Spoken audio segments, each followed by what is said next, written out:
Thank you for the generous introduction, Sci-Fi. It's good to see you. Honorable Vice Chancellor, esteemed guests, and the brilliant minds of BRAC University. A very good day to you all, and it's great to be back on campus. I would like to start by congratulating the incoming batch, the freshmen. Congratulations. You're the lucky ones. You're the lucky ones.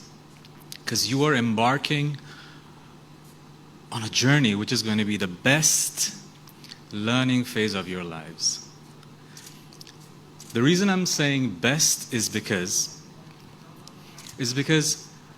these are the 4 years of your lives, these are the 4 years of your lives where you are going to be calling the shots.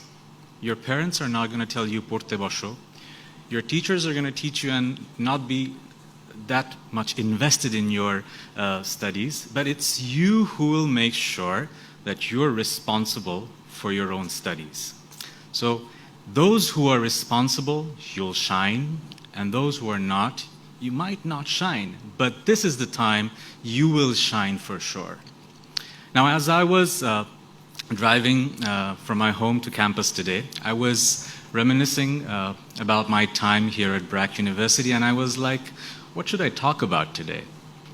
And I was asking myself,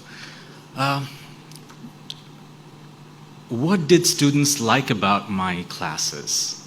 And I realized that they used to like the fact that I used to teach content just like any other teacher, but they used to appreciate more what I used to share about the real world that's around us today. I used to bring into class what I really miss. Every day to class. What do you mean by every day to class? For example, today I'm going to be spending 8 minutes on stage. So what do I want to talk about? I want to talk about what's happening throughout the world today and relate it to some life advices, especially 5 life advices. So here it goes. The number 1 is embrace change. The thing is, change is the only constant, but most of us, we don't accept change. But as I look back, the reason I'm here today and I've achieved whatever I have achieved is because I was malleable and I was open to change. Just to give you an example, why change is so important. You all have seen this incident this past week where Cristiano Ronaldo took 2 bottles of Coke and put those bottles aside on a press conference. It created ripples throughout the stock market and the stock price for Coke plunged, right? So I'm talking about change. What changed? When I was in business school at IBA 20 odd years back, my marketing faculty showed us this list of brands, the most valuable brands, which was done by Interbrand, a firm that creates a brand valuation, equity valuation list. So Coke, I believe, was the number 1 brand back then, and drinking Coke was cool. And I clearly remember how my faculty was stressing on the fact that Coke has been around for so many years and it's going to be around for so many years in the future. But fast forward 20 years and things have changed. Cola drinks are sugary drinks and they're not good for your health and they're not cool anymore. And when someone like Cristiano Ronaldo, a health aficionado, takes those bottles away, the young generation sees those bottles as uncool. And that's why the markets respond, right? So you have to understand, nothing is constant. And you are not too. You are changing. Every moment you are learning, you're changing. I'm sure you know the definition of learning. Learning is a permanent change brought about after an experience. So you have to change every moment. Every day that you come to class, when you go back home, ask yourself, have I changed for better? Sitting through 80 minutes of class is tedious. It's hard work, but it's only worth it if you have changed inside, if your intellect has gone somewhere it was not before, if your behavior has changed. So change is the most important thing behind learning. Many of you will think that if I get good grades, great. But no.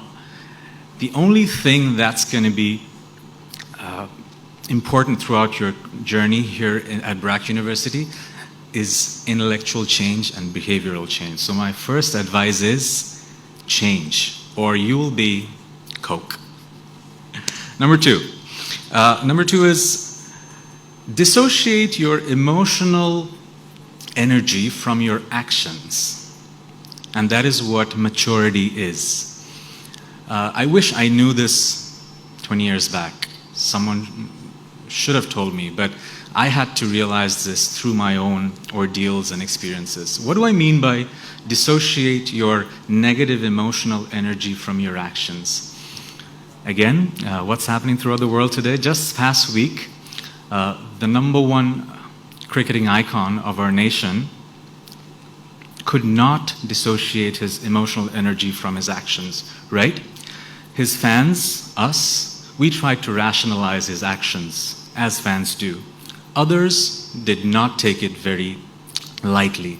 They said it was immature and unprofessional. But what can we learn from this incident? We are all flawed human beings. We are not robots. I am flawed, you are flawed, we are all flawed. And we harbor negative emotional energy. But what separates from a mature and immature individual is a mature individual can dissociate that emotional energy from action. Now, no one's mature in that sense, because from time to time we all have those outbursts, right? But what I'm trying to say is that during the course of 4 years here at BRAC University and beyond, you not only need to concentrate on acquiring knowledge, but you also need to concentrate on acquiring positive emotional energy and learn how to dissipate negative emotional energy, thus having maturity. So that's my second advice: be mature. So what was the first one? Embrace change. Number 2, be mature. And number 3 is let's be less judgmental. We are all judgmental human beings, right? We all judge each other every now and then. When you're in class, you'll be judging your professor. You're going to be judging whether his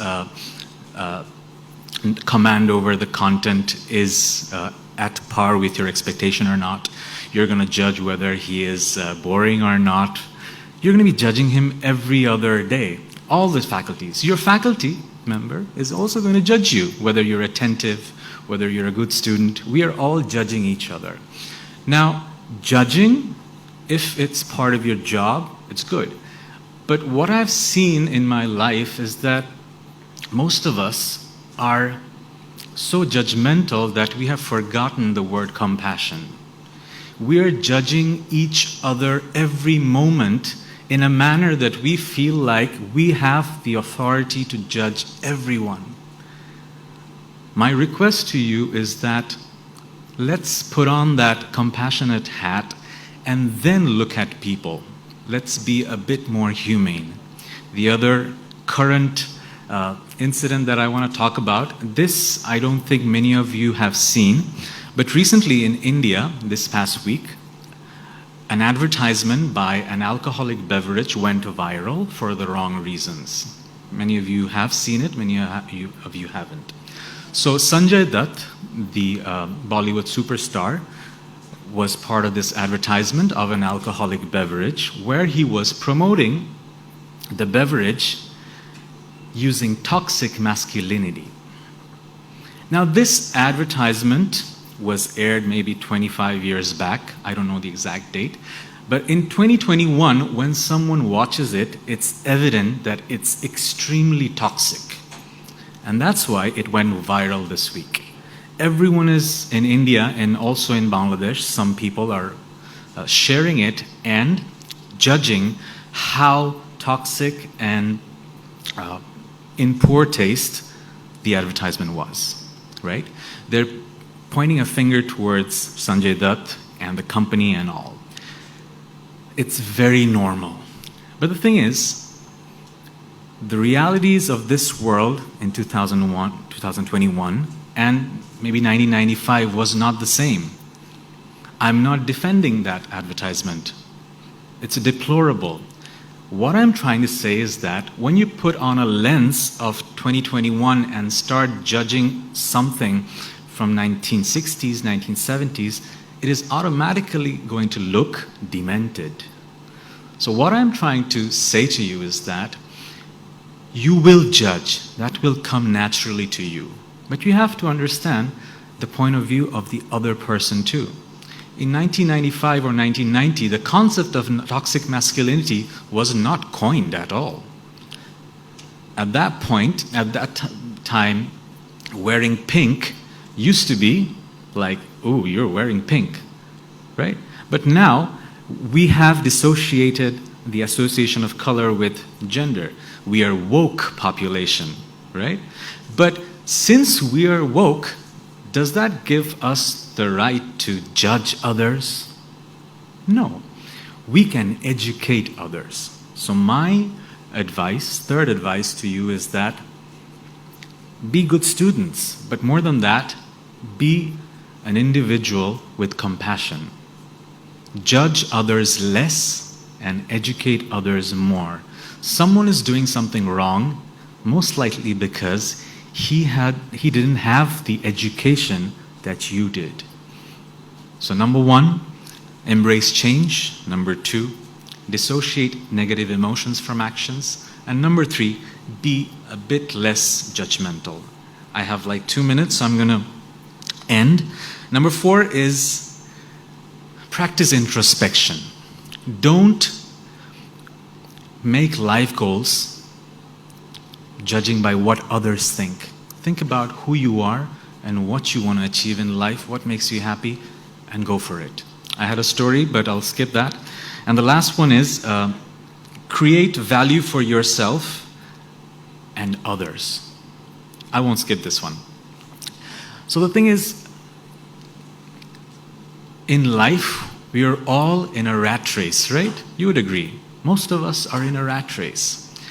And we are competing with each other. And if you read books, autobiographies of people who have achieved a lot, there's a common thread.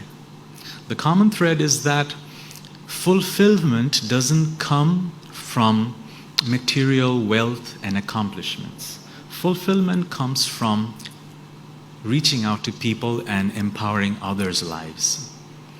So this sensibility came to most people at a later stage in life. Why not practice this thought from the very beginning? That way, you are actually living a life of fulfillment. So my last advice is create value for yourself, study, accomplish, but at the same time, create value for others. You decide how you want to do it. I decided that I'm going to create art and make the world a better place, and that's how I'm going to reach out to millions of people. That was my calling. You will decide how you want to reach out to the millions of people. So that being said, I'm honored to be part of BRAC University. I was part of this university for so long. I still consider myself a part of BRAC, and it was an honor to be here today with all of you. I pray and hope that the next 4 years for you will be a rewarding one, and hopefully the next time I'm at BRAC University, I'll get to visit the amazing campus that I'm looking forward to. Thank you everyone.